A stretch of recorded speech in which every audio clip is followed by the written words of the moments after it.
Sometimes it takes a lot of guts to be a massive Cinderella and for you to pull off what is considered to be the greatest playoff upset in your league.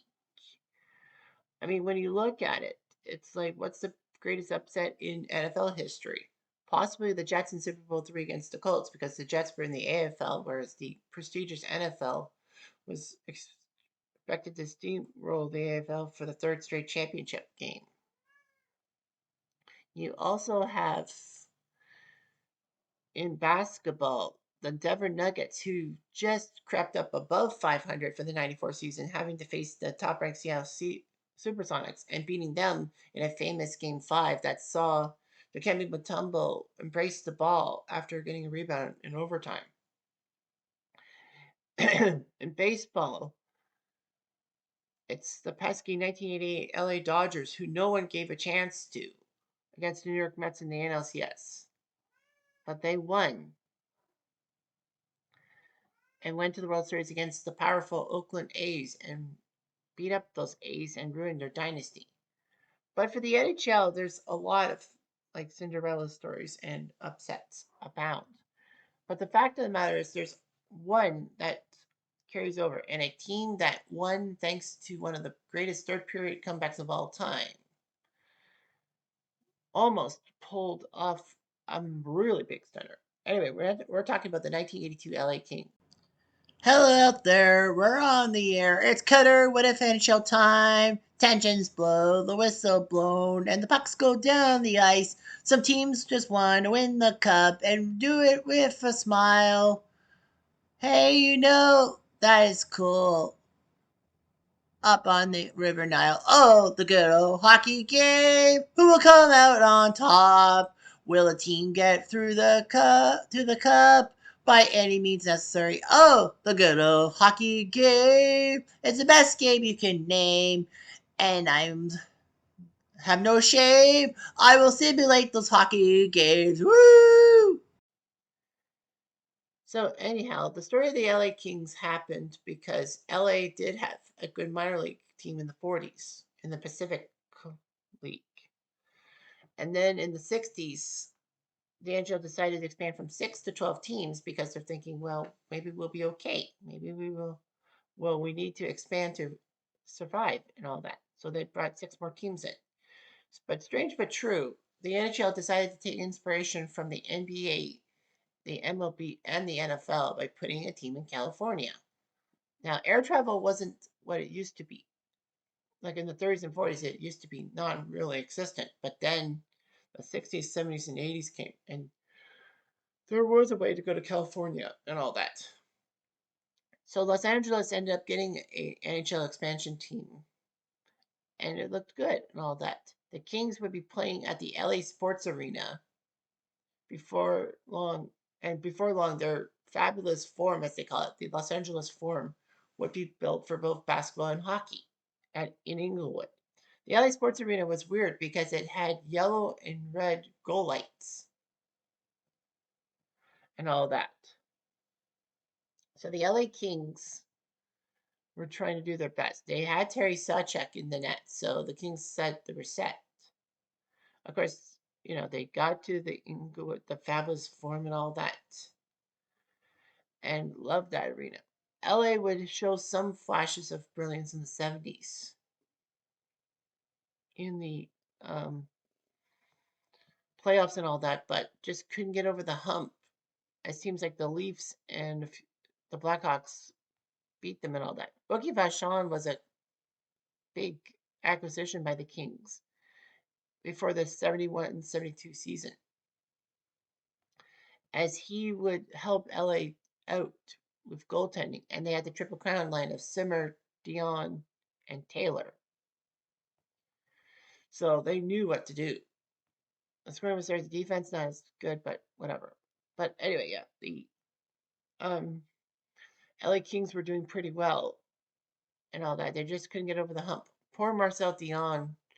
He went through his entire career with Detroit, LA, and the Rangers, and never once getting to the NHL Finals. Hell, he never got to the semifinals. So the LA Kings tried their best.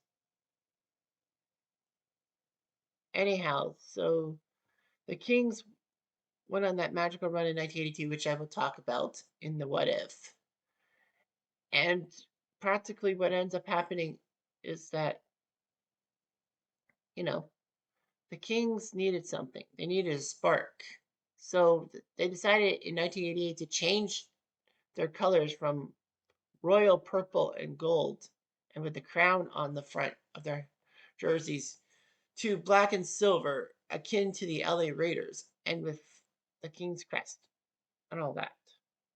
It was a marketing move that looked big. And also the fact that the Kings got lucky, they got a lucky move, and that Wayne Gretzky was going to be shipped from Edmonton to LA. Peter Pogleton thought it was a good idea for Gretzky to go to LA because, he can make hockey big in the southern United States. And this was years before Bettman tried to step in and make southern US hockey a massive priority over Canadian prosperity. Asshole. Anyway, so Gary Bettman aside, you know, this was a big move. Gretzky almost nixed the deal to LA because he wanted Marty McSorley in because McSorley was his protector. And Edmonton's like, fine, we'll let him go to LA. And also Mike Krzyzewski went to the Kings. 2 years later, he would score a famous overtime goal against Calgary, sink them in the playoffs.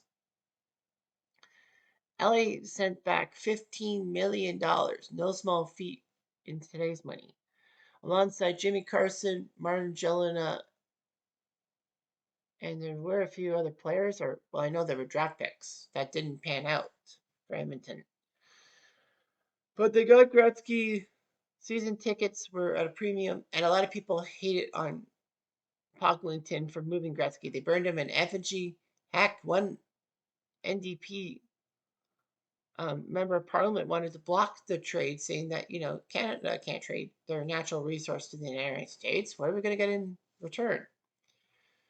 But Gretzky kind of got blamed too because his wife, Janet Jones, was a Hollywood actress and, wanted to start life in Hollywood. So anyway, the LA Kings would actually get revenge on Edmonton by beating them in the 89 playoffs. Gretzky was helping LA out. They were doing decently. And in 1993, they went on this magical playoff run that saw them lose the Stanley Cup final to Montreal. But getting there was hard enough. LA did something I think no other team ever did, was their four opponents were all from Canada. They had to go through the Canadian gauntlet. They went through Calgary, Vancouver, Toronto, and Montreal. So they had to face four Canadian teams in a row. And I don't think they'll ever be broken. The fact of the matter is that the LA Kings were trying their best to do something and failed miserably. Gretzky would had the all-time goal-scoring record as a King, of course, until Ovi broke it this past year. Gretzky was traded to St. Louis because he was not helping LA out as it seemed. LA went through another identity thing and changed their colors to black and like purplish. They had some success, but then they decided to go back to the silver metallic look, the white and silver metallic look. And it worked out. In 2012, they were the 8th seed. They were expected to get blasted by Vancouver, who were the President's Trophy winners for top regular season team, but they didn't. The Kings won that series, went on to the Stanley Cup Finals. Well, they took out the Coyotes in the process, but that would have been a feel-good story if the Coyotes went on. The Kings would take on the Devils in the Stanley Cup Finals and would find a way, winning in 6 games. In 2014, the Kings were expected to roll over to the San Jose Sharks. They were down 3-0. What happened? They won 4 straight. They took out the Ducks, they took out the Blackhawks, and they took out the Rangers to win the Stanley Cup. LA hasn't had too much playoff luck ever since 2014, but they still are looking good, and they go back to the crown logo of the 80s. So anyway, let's talk about the 1982 LA Kings. So the 1981-82 LA Kings season was big. They're 15th in the NHL. They made the playoffs. They won the first round, but lost to the Vancouver Canucks. This was one of the most highly impacted upsets in NHL history. The NHL realigned in 1982, putting in 4 divisions and not the 1 to 16 format. So they said that the top 4 teams from each division would play in a divisional round 1 versus 4, 2 versus 3. The division champs would meet each other within the conference for the trip to the Cup. So the Kings put up 63 points, 24 wins, 41 losses, 15 ties in 80 games. Of course, everyone had a high amount of ties because back in the day, there were no regular season overtimes. In 1944, no, 42, excuse me, they axed regular season overtime because of trains and the war effort. But after the war, they just plumb forgot to put it back. And regular season overtime wasn't introduced again until 1983, if you can believe that. Nevertheless, the Kings were 17 games below 500. The only reason why they got to the playoffs was because the Colorado Rockies were just pathetic. 18 wins, and this was their last season before moving to New Jersey and the Meadowlands.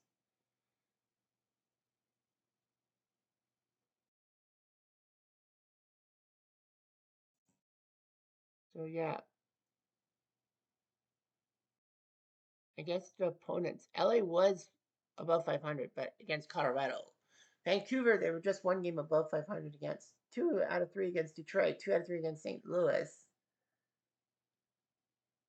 and 2 out of 3 against the Islanders. And they were Stanley Cup champions. So, yeah, so anyway, Marcel Dion led things with Dave Keller 106 points and Jim Fox with 68. Darren Murphy on that team. You see all the players and all that. Goaltending was a mess. They couldn't find a main guy. Well, Lazard was the main guy, but he was 13-28 8 in the regular season. Not really much confidence. All that. Jim Rutherford, the future GM of the Red Wings, was also playing too. In the playoffs, Daryl Evans, an unknown rookie, came through and led the team with 13 points in 10 games. Lazard played 10 games and was 4-5 in the playoffs.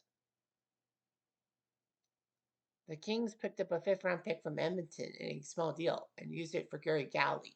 Unfortunately, though, the Bruins would make him good. The Leafs picked up Don Luce, Kitchener, from the LA Kings in the 81 offseason for a 6th-round pick that turned out to be Kevin Stevens before he went to Pittsburgh. And the Leafs would trade Ian Turnbull away from them to Los Angeles. Turnbull was having a tumultuous time, Punch and Black and Harold Ballard sticking their noses into it for Billy Harris, who the Kings picked up in 1980 for Butch Goring. That helped the Islanders in 1980. Free agent signings, they signed Bobby Sheehan, all that, and a few things and all that. In the 1981 draft, they picked up Doug Smith, 2nd overall from Ottawa. But yeah, the playoffs were just big and all that. The main focus was the Miracle in Manchester when Edmonton was up 5-0 through 2 periods of play. And yet, that was just terrible and all that. So that's what happened. Edmonton scored the first goal, Mark Messier. Then Gretzky shorthanded, Lee Vogelin shorthanded. Risto Siltanen made it 4-0, and Wayne Gretzky scored on the power play. So after 34 minutes of play, it was 5-0 Edmonton. Then at 2:46, Jay Wells, the pride of Paris, scored from Dion and Larry Murphy. And then Doug Smith on the power play from Mark Hardy and Jerry Korab. Charlie Silver made it 5-3 from Dean Hopkins. Then at 15:59, Mark Hardy from Bozak and Murphy made it 5-4. And then with time left, with only 5 seconds left, after Edmonton's Gary Unger was shown the gate for charging for 5 minutes, Bozak scored from Hardy and Dion. And then Edmonton had a couple of chances in overtime, but lifted the puck over the net. And then off of a quick draw, Daryl Evans got the puck from Doug Smith and scored, beating the bewildered 19-year-old Grant Fuhr and sending the Kings into delirium. All that. So the LA Kings were up 2-1 on the Oilers. The Oilers survived 3-2. And that they had to go to game 5.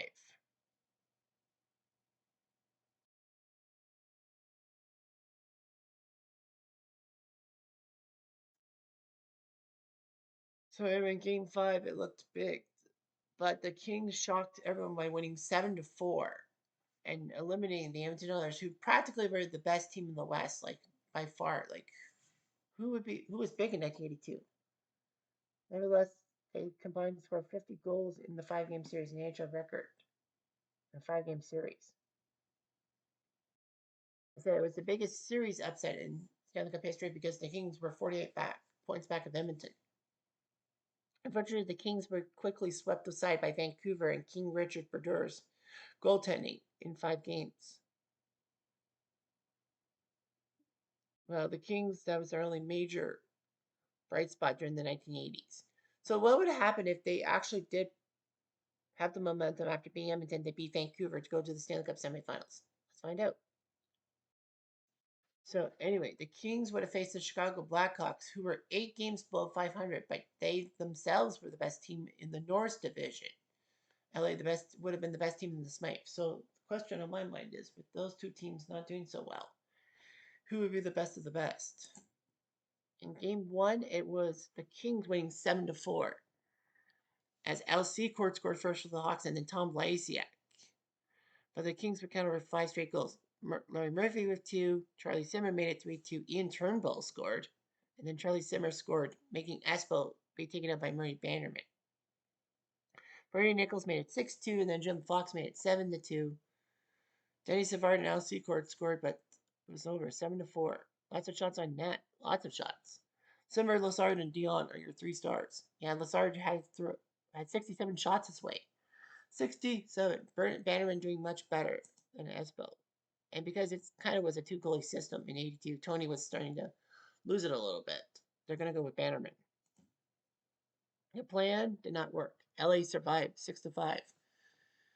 Well, LA scored 5 goals in the first period. Again, Dave Taylor with a hat trick. With 4 goals in the first period, Marcel Dion scored 1. So Dave Taylor putting on a clinic. He was the star of the Triple Crown line. Heck, Dave Taylor never left LA. He spent 18 years with the same team. Rich Preston scored for the Hawks, but Tony Esposito had to come back out. The Hawks made it close. They made it 5-5. Doug Wilson, Al Secord, Tom Lasiak, and then Secord again. But at 13:27, Charlie Simmer scored. The Hawks got a double minor. Game over. Kings win 6-5. Espo did well in net in relief of Bannerman. So that's the problem. Anyway, Taylor, Dion, Espo even got the 3rd star for his great performance that almost saw them come back from it against LA. So Chicago goes back to Espo, because why not? In game 3 at the Forum, it was the Kings winning 9-8. They had to score 9 goals in the first period. So, the high scoring drama of the 1980s, and the Kings would be up 3-0. Hawks goals, Secord, Ruskowski, Reg Kerr, and Grant Mulvey. King goals by Dion, Murphy, Fox, Taylor, and Dion. Al Secord made it 5-5. Tom Lasiak made it 6-5 for the Hawks, and then Dion completes his hat trick. Tom Lasiak made it 7-6, and then Al Secord made it 8-6. Lazard was taken out of the net. Surprised that they didn't take Espo out. But Charlie Simmer and Dave Taylor scored in the last few minutes, and then Dion in overtime from Dave Taylor, his 4th of the night. So I was dueling hat tricks, Dion and Secord. Yeah, Bill Gardner, Doug Crossman, and Ted Bully didn't get much time. Andre St. Laurent and John Paul Kelly didn't do it. Yeah, but Dion 4 goals. Doug Keens did well in relief. Dion, Secord, and Lasiak are your 3 stars. Surprised that Chicago didn't yank Espo. But yeah, Kings are now up 3-0 and make it a 5-game series as the Hawks win 7-6. Secord and Lasiak for Chicago, Bozak and Dion for LA. Larry Murphy and Charlie Simmer made it 4-2 Kings. Then the Hawks tied it up. Wilson and Denny Savard. Mulvey and Denny made it 6-4 for the Hawks. Murphy made it 6-5. Denny Savard gets a hat trick to make it 7-5. Bozak scored on the power play. But TLTL as the Hawks win 7-6. Kings did well in relief. Bernie Nichols got injured. Savard, Murray, and Secord are your 3 stars. Espo looking pretty good. The question for LA is, do you put Kings in net? But I mean, you're up 3-1. So no, I wouldn't. Would you? Game 5 sees the Hawks win 10-7. So now LA's in trouble. They all will have to go to game 6. LA will have to, yeah, LA would have to go to game 6. Yeah, there's 17 goals. Yeah, I'll just show you the thing. Larry Murphy got ejected for headbutting, which really hurt the Kings. Well, they were down 7-3. Yeah, too many shots and all that. I'll just go to the bottom part. Kings and Lazard both kind of suck. Goals: Secord, Laziak, Doug Wilson with 2. Murray, Jerome Dupont. Who's he? I don't know. Grant Mulvey, Daryl Sutter with 2, and Reg Kerr. I feel like Reg Kerr was a guy from the 1920s. But it wasn't. Dave Taylor scored twice. Dan Bonner scored twice. Charlie Simmer, Jim Fox, and Bernie Nichols scored goals. Daryl Sutter, Doug Wilson, Charlie Simmer, your 3 stars. So we go back to game 6. And game 6 would see the Blackhawks win. They were down 3-1. The Kings looked like they were going to win in 6 on home turf, but the Hawks score 6 goals in the third period to force a game 7. So anyway, the Kings were up 3-1. Bozak, Taylor, and Turnbull with the goals as Danny Savard scored for the Hawks. And then Doug Wilson on a power play thanks to Jay Buzz in the box. 3-2. And then Korab was in the box. Wilson scored. Jim Fox made 4-3 Kings. And on the power play, thanks to Korab's penalty, Doug Wilson scored a hat trick. 4-4. And then Mulvey, Secord, and Savard scored within 2 minutes of each other. Larry Murphy scored to make it 7-5. It's game over. Wilson, Savard, and Daryl Sutter are your 3 stars. Now, question on my mind. If you're a Kings fan, do you let Lazard play game 7 or do you put in Kings? Espo's been producing, so that's what they think. I think you're basically going to go down. You're going down with the ship. Game 7 sees the Hawks win 8-6 and complete one of the greatest comebacks of all time, as the Kings would have fallen on their butt, losing 4 straight, and the Hawks would have been going to the Stanley Cup Finals. They win 8-6. Mark Hardy, Dave Taylor again scoring for the LA. Lysiak and Sutter scoring. For Chicago, Bernie Nichols made it 4-2. Al Secord made it 4-3. Bozak made it 5-3, and it looked like the Kings were going to win. Especially after Dave Taylor made a hat trick, make 6-4. Then at 5:57, Laziak scored a hat trick. Secord 6-6. And then Dave Hutchinson in 18-17 made 7-6. And then Keith Brown scored an empty net goal. And the Hawks went 8-6. Yeah, so the Hawks shocked the Kings and would have went on to the Stanley Cup Finals. Ellerman did well in relief. Laziak, Taylor, and Secord, your 3 stars. As Mario Lazard probably would have thought that Doug Keane should be in net. But I mean, you go with your best. I mean, Chicago went with Espo, despite being down 3-0, and yet they ended up winning the series. So the LA Kings would have fallen in 7 to Chicago. They would have been close to the finals. They would have been close. Anyway, I'm Jeff Diamond. I do